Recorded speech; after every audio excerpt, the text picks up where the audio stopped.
Бірінші сұрағымыз атомдық кристалдық тор түйіндерінде орналасады. Яғни аты айтып тұрғандай, бұл жерде жауабымыз атомдар орналасады. Екінші сұрағымыз атомдық кристалды торлы заттардағы байланыс. Атомдық кристалды торларда біз білеміз металдық байланыс болады.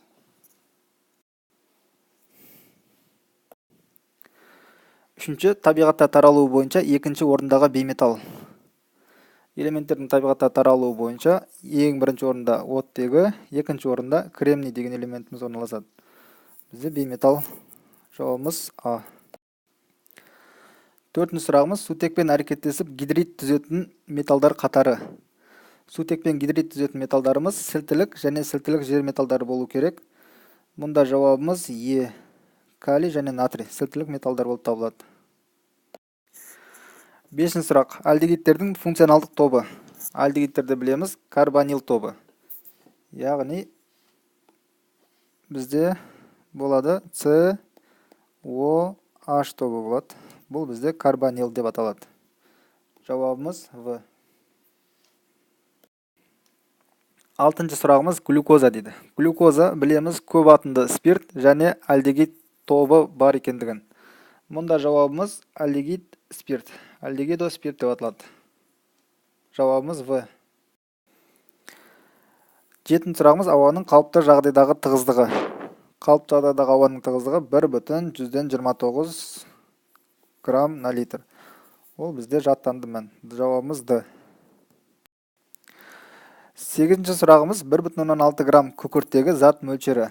Зат мөлшерін табу үшін біз нью тең М бөлінген Мр деп жазамыз. Мұнда массамыз 1,6 грамм болғанда Мр 32 екендігін білеміз. Бізде жауабымыз 0,5 моль шығады. Яғни жауабымыз В болады.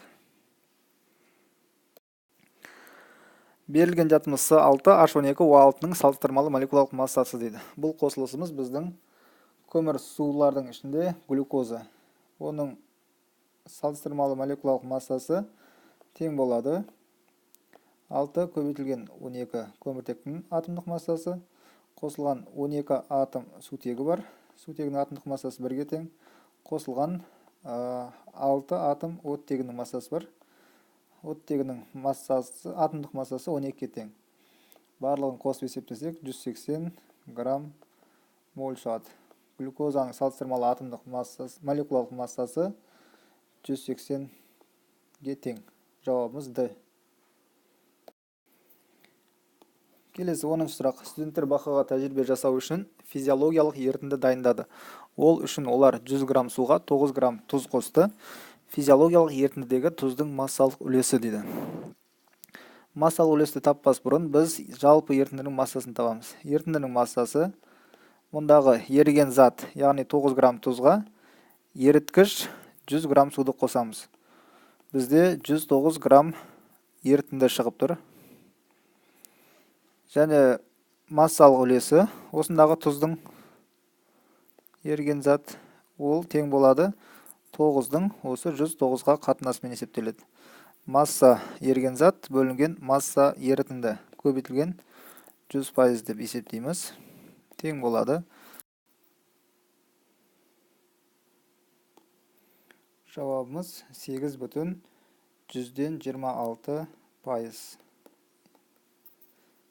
Яғни В жауабы. Келесі 11-ші сұрағымыз аммиак алу экзотермиялық қайтынды процесс реакция өнімінің шығымын жоғарылату үшін қолданылатын жағдай дейді. Яғни аммиак алу үшін азот газіне біз сутегі газын қосамыз. Сол уақытта аммиак алынады. NH3. Және бұл бізде айтады экзотермиялық процесс десе, мұнда жылу бөлінеді. Реакцияны теңестіреміз. Енді реакцияның өнімін жоғарылату үшін қолданылатын жағдай дейді. Мұнда барлығы газ болғандықтан бізде газдарда қысым әсер етеді. Яғни мұнда азот Көріп тұрғаныңыздай 1 көлем, ал сутек 3 көлем, реакцияға дейінгі 4 көлем, ал реакциядан кейінгі 2 көлем газ түзіліп тұр. Яғни қысымды арттырған кезде реакция өнім түзілу жағына қарай ығысады.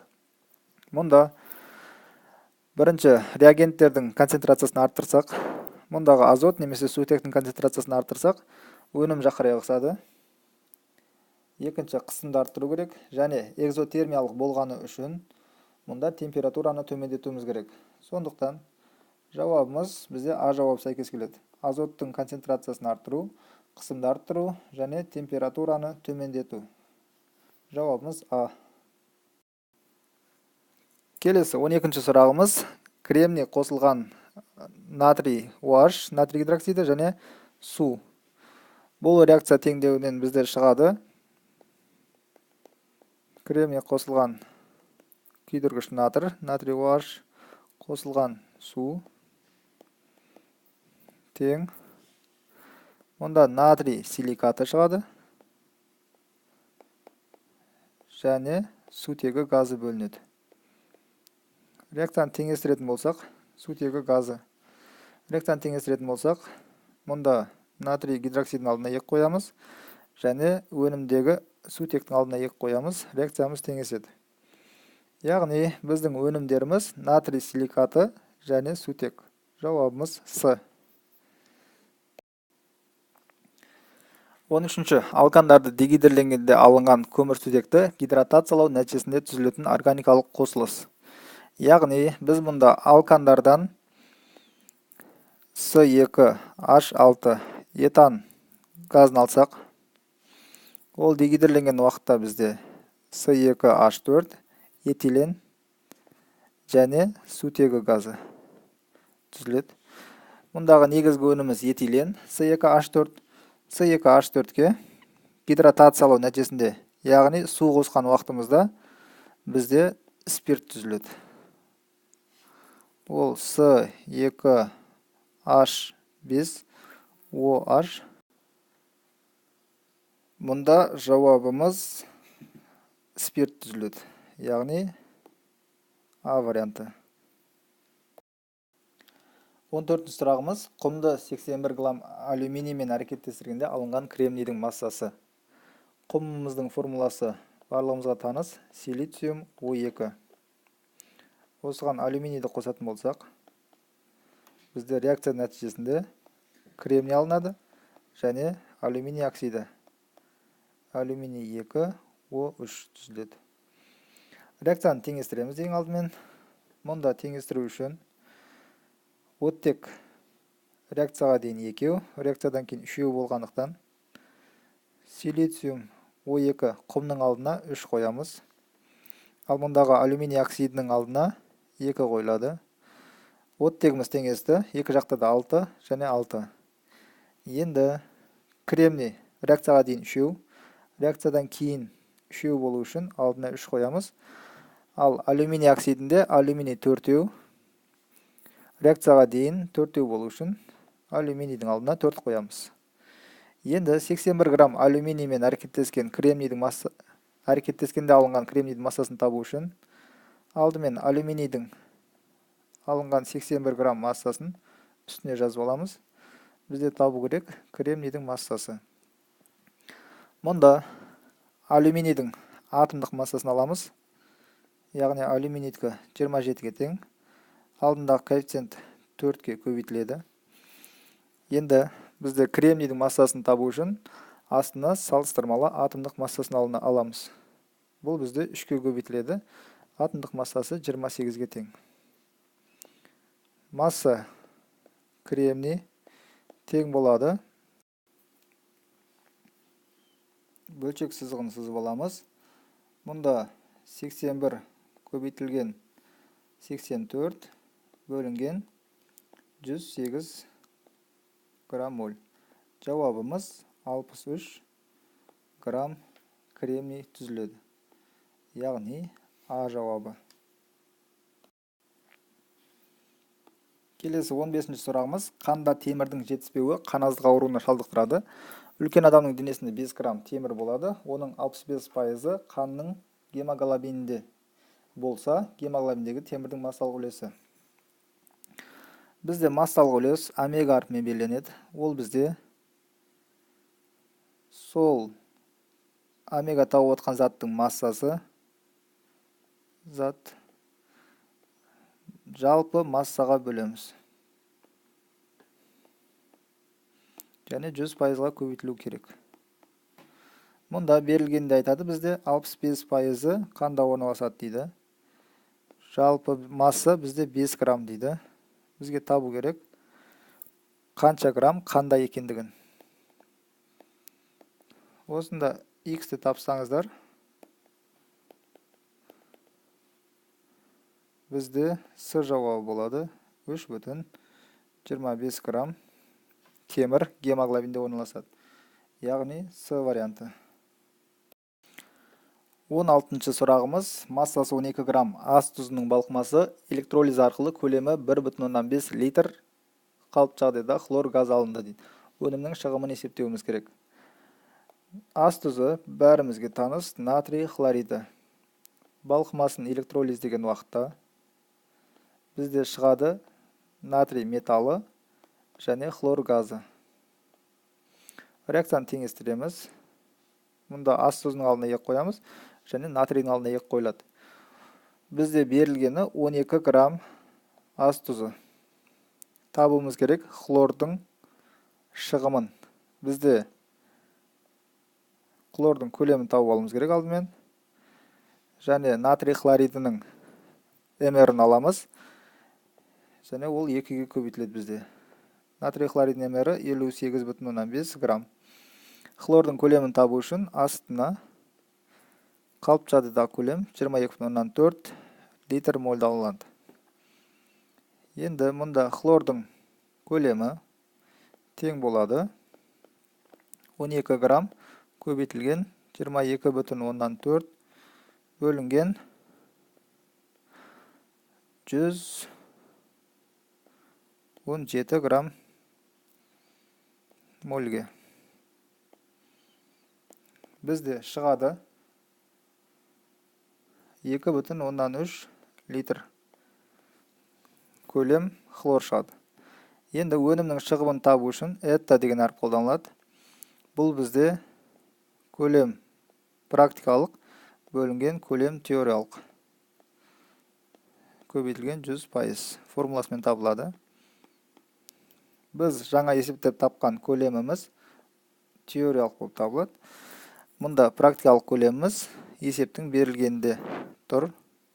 1,5 литр бөлінген 2,3 литр көбейтілген 100%. Жауабы 65,2. 65,2% құрайды. Яғни С варианты. 17-ші есебімізде сутек пен хлордың әрекеттесу реакциясында сутегі газының бастапқы концентрациясы 0,8 моль литр, 10 секундтан кейінгі оның концентрациясы 0,4 моль литрге тең болды дейді. Мұндағы реакцияның жылдамдығын табыңыздар. Реакцияның жылдамдығын табу үшін концентрациялардың айырымын, яғни дельта С-ні тауып алайық. Бізде С1 минус С2, яғни 0,8 азайтылған 0,4 моль литр. Концентрациялардың айырымы 0,4 моль литрге тең. Жылдамдығымыз, реакция жылдамдығы осы концентрациялар айырымының уақытқа қатынасымен есептеледі. 0,4 моль литр бөлінген 10 секунд. Бізде 0,104 моль бөлінген литр секундқа тең. Яғни жауабымыз А варианты болады. 18-ші есебіміз натрий карбонатынан көлемі 28 литр көмірқышқыл газын алу үшін жұмсалған тығыздығы 1,1 грамм на миллилитр 20%-дық тұз қышқылының ерітіндісінің көлемі. Шешуі: натрий карбонатынан натрий карбонаты, натрий 2, СО3. Көмір қышқыл газын алу үшін бізде жұмсалған тұз қышқылы дейді. Яғни тұз қышқылын қосамыз. H хлор бізде алынады. Ас тұзы, натрий хлориді қосылған. Көмір қышқылы алыну керек. Көмір қышқылы тұрақсыз қышқыл болғандықтан ыдырап кетеді. Мұнда бірден су және көмір қышқыл газы деп жазсақ болады. СО2. Реакцияны теңестіреміз. Теңестіру үшін мұнда 2 қойылады натрий, ас тұзының алдына натрий хлоридінің және тұз қышқылының алдына 2 қойылады. Реакциямыз теңесті. Енді бізде берілгені 28 литр көмір қышқыл газын алуымыз керек. СО2 бізде 27 литр. Астына қалыпты жағдайда көлемді аламыз. 22,4 литр моль. Алу үшін жұмсалған тұз қышқылының көлемі дейді. Тұз қышқылының көлемін табу үшін біз алдымен массасын есептеп тауып аламыз. Массаны есептеу үшін салыстырмалы молекулалық масса қолданылады. Алдындағы коэффициент көбейтіледі. 36,5 грамм моль. Енді массасын есептесек, мұндағы 73 көбейтілген 27 литр бөлінген 22,4 литр моль. Жауабы 88 грамм тұз қышқылы жұмсалады екен. Енді 20% ерітінді дейтін болса, бізде ерітінді массасын табу алу үшін осы табылған массаны 100%-ға көбейтіп, берілген массалық үлеске бөлеміз. 88 грамм көбейтілген 100% бөлінген 20%. Жауабы 440 грамм. Енді осы арқылы ерітінді көлемін табу алу үшін бізде тығыздығымыз бар. Көлем тең болады масса ерітінді бөлінген тығыздық. Ерітінді массасы 440 грамм бөлінген 1,1 грамм бөлінген миллилитр. Тығыздық тең 400 миллилитр тұз қышқылы жұмсалады. Яғни жауабымыз А варианты. Теориялық шығымы 90% болса, көлемі 90 литр ацетиленнен алынатын бензолдың массасы.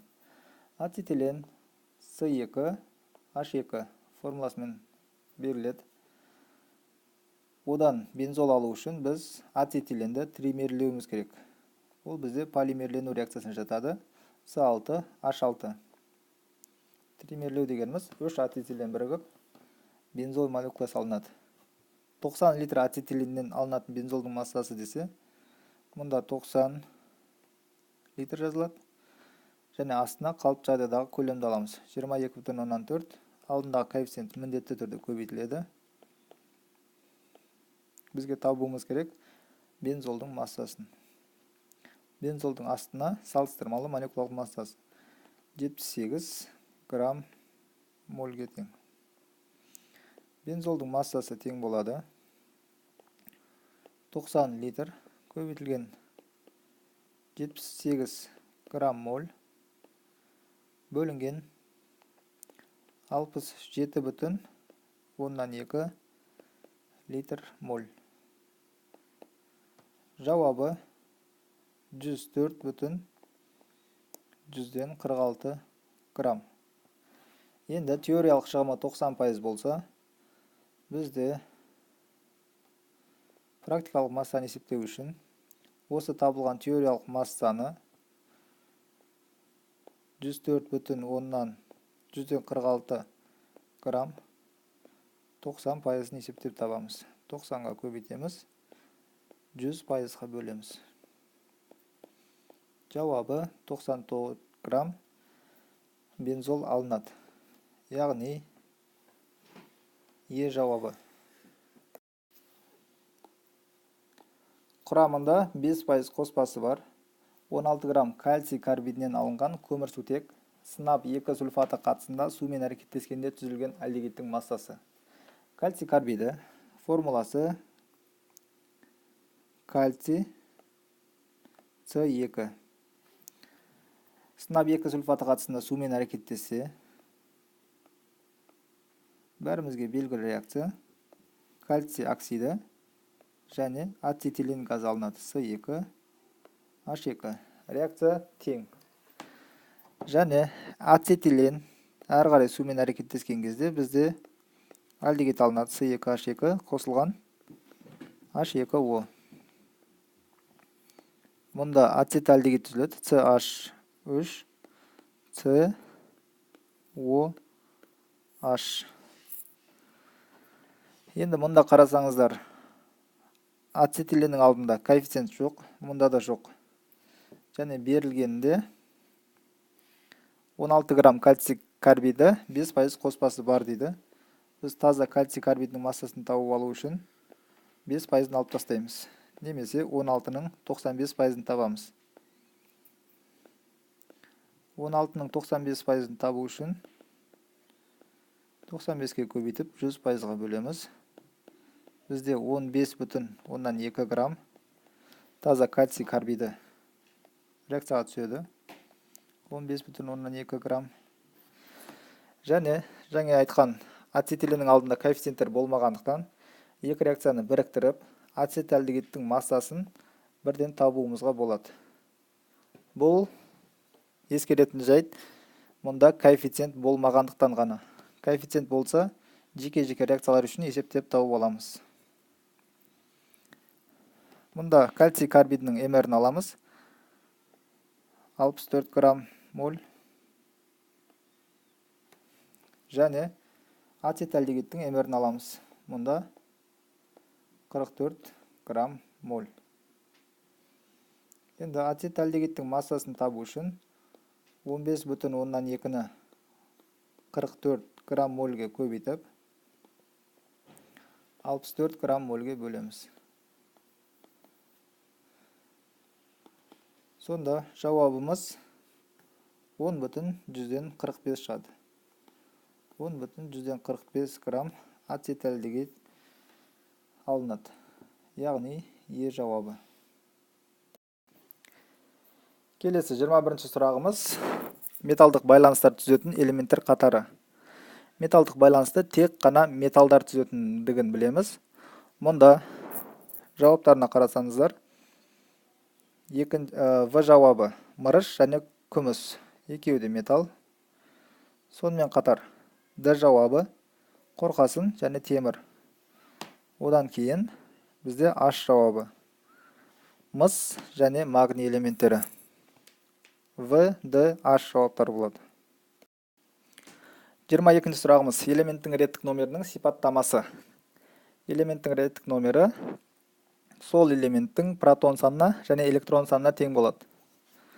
Жауаптарымыз Д, Е және қалған жауаптарын мұқият қарасаңыздар, ядроның оң заряды дейді. Ол бізде протон саны, яғни H жауабы. Жауаптарымыз Д, Е, H болады. 23-ші сұрағымыз металдарға тән қасиеттер. Металдарымыз коваленті байланыспен байланыспайды. Сыртқы электрон қабатында электрондар саны 1-ден 3-ке дейін ғана болады. Осында В жауабымыз болады. Металдарымызда білеміз, 1-ден 3-ке дейін ғана электрондар орналасады. Және кристалдық тор түйіндерінде металл катиондарының арасында электрондар еркін қозғалады дейді. Еркін электрондар болатындығын білеміз. Бізде металдық байланыста металл катиондары және металл атомдарынан тұрады. Арасында еркін электрондар қозғалыста болады. Және тотықтырғыш қасиет көрсетеді. Металдар тотықтырғыш қасиет көрсетпейтіндігін білеміз. Көбінесе тотықсыздандырғышты қасиет көрсетеді. Е жауабы атом радиусы үлкен, иондану энергиясы төмен, электрондарын оңай береді. Бізде металдарымыз дәл осы қасиеттерді көрсетеді. Қалған жауаптарымыз сәйкес келмейді. Бізде жауаптарымыз Б, С және Е жауаптары болады. Алюминийдің маңызды қосылыстары корунд, криолит және боксит. Кең таралған С, Е, H жауаптары болады. Келесі 25-ші сұрағымызда бір негізді карбон қышқылдарының изомериясы басталады дейді. Негізі сұрағымыз қате берілген. Егер класс аралық изомериясы десе, сірке қышқылынан басталатындығын білеміз. Сірке қышқылы бізде күрделі эфирге, яғни метил формиятқа класс аралық изомер. Ал мұнда жауабы май қышқылы болады. Бізде Д жауабы. Құрылымдық изомериясы май қышқылынан басталатындығын білеміз. Қарасаңыздар, CH3, CH2, CH2, COOH. Май қышқылының құрылымдық формуласы осылай жазылады. Және изомері CC, COOH және көміртек мұнда орналасады. Мұнда сутектермен толтырасыздар. CH3, CH3. Екі изомерия бар деп айтамыз. Құрылымдық изомерия май қышқылынан басталады. Ал егер сұрақта класс аралық изомерия десе, сірке қышқылы деп белгілейсіздер. Жауап Д. 26-ші сұрағымыз. Иіс газы CO қосылған хлор 2 түзіледі. CO хлор 2 және жылу мөлшері бөлінеді дейді. Тепе-теңдік оңға қарай ығысу үшін, яғни өнім түзілу бағытына қарай ығысу үшін қандай жағдай керек? Бізде температураны төмендетуіміз керек. Өйткені экзотермиялық реакция болғаны үшін температураны төмендетуіміз керек. А жауабы. Және бізде қысым әсер етеді мұнда. Өйткені реагенттер бір көлем, жалпы 2 көлем, реакция өнімі 1 көлем болғаны үшін қысымды арттырған уақытта реакциямыз өнім түзілу бағытына қарай ығысады. Сонымен қатар бізде реагенттердің концентрациясын арттыру. Яғни реагенттеріміз хлор және иіс газы еді. Мұнда иіс газының концентрациясын арттыру деген жауабымыз бар. А, Ф және H жауаптарымыз болады.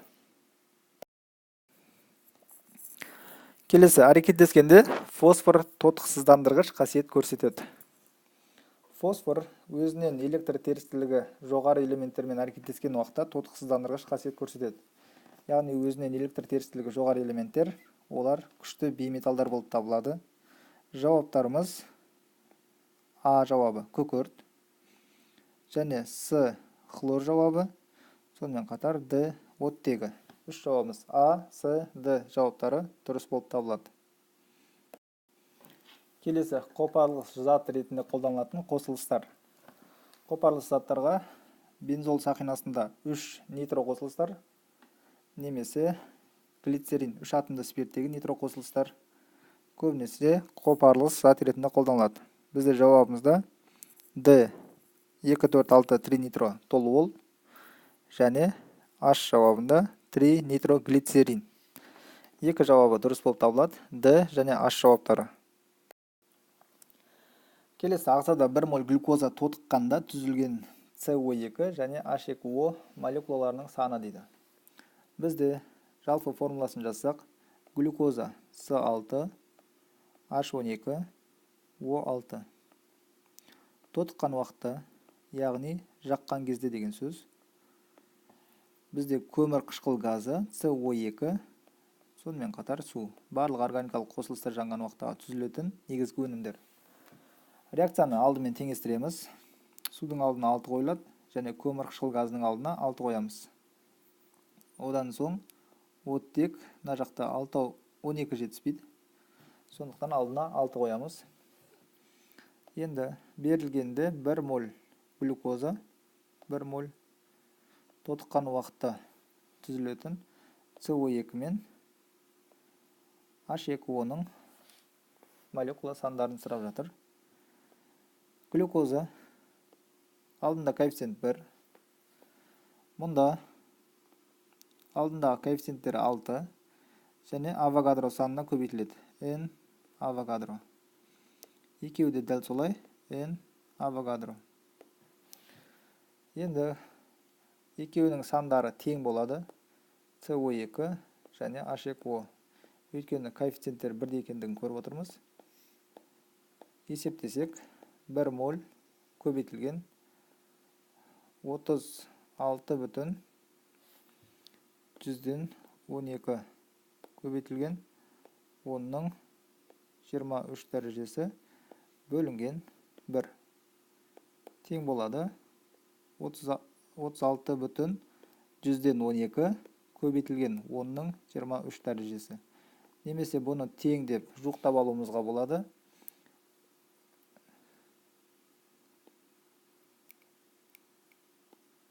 3,16 10-ның 24 дәрежесі деп жуықтауымызға болады. Яғни жауаптарымыз С жауабы 36,12 көбейтілген 10-ның 23 дәрежесі су. Және F жауабы жуықтаған уақытта байқап отырғандарыңыздай дәреже көбейеді. 3,16 көбейтілген 10-ның 24 дәрежесі көмірқышқыл газы. Және H жауабы 36,12 10-ның 23 дәрежесі көмірқышқыл газы түзіледі. Яғни дұрыс жауаптарымыз С, F, H.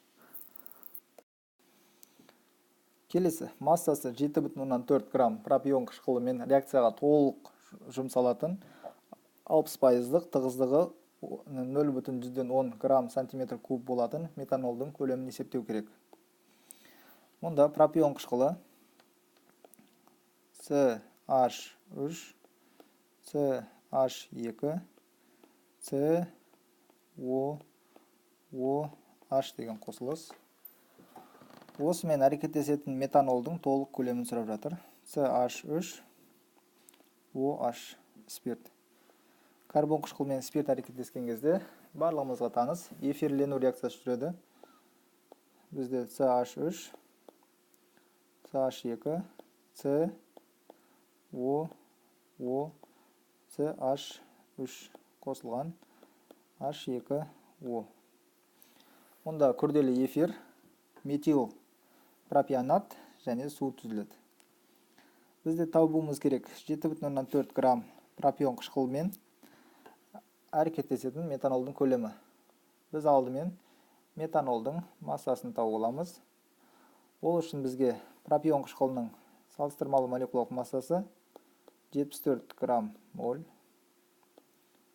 және метил спиртінің салыстырмалы молекулалық массасы 32 грамм моль пайдаланылады. Бізде метанолдың массасы CH3OH тең болады 7,4 көбейтілген 32 бөлінген 74. Жауабы 3,12 грамм метанол жұмсалады. Енді осы ерітіндінің массасын тауып алу үшін табылған массаны 100%-ға көбейтіп 60-ға бөлеміз. 3,12 грамм көбейтілген 100% бөлінген 60% тең 5,133, яғни периоды 3 шығады. Және көлем табу үшін бәрімізге таныс формула масса бөлінген тығыздық қолданылады. Массамыз 5,133, тығыздық 0,18 грамм сантиметр куб. Жауабы 6,166 сантиметр куб шығады. Бізде жауаптарымыз Д жауабы 6,166 сантиметр куб. Және байқап қарасаңыздар, литрге айналдырылған жауабы да тұр. Бұны литрге айналдыратын болсақ, мыңға бөлеміз. Сантиметр куб бізде миллилитрға тең шама. Бізде F жауабы дұрыс болып табылады. Яғни D және F екі жауабымыз дұрыс.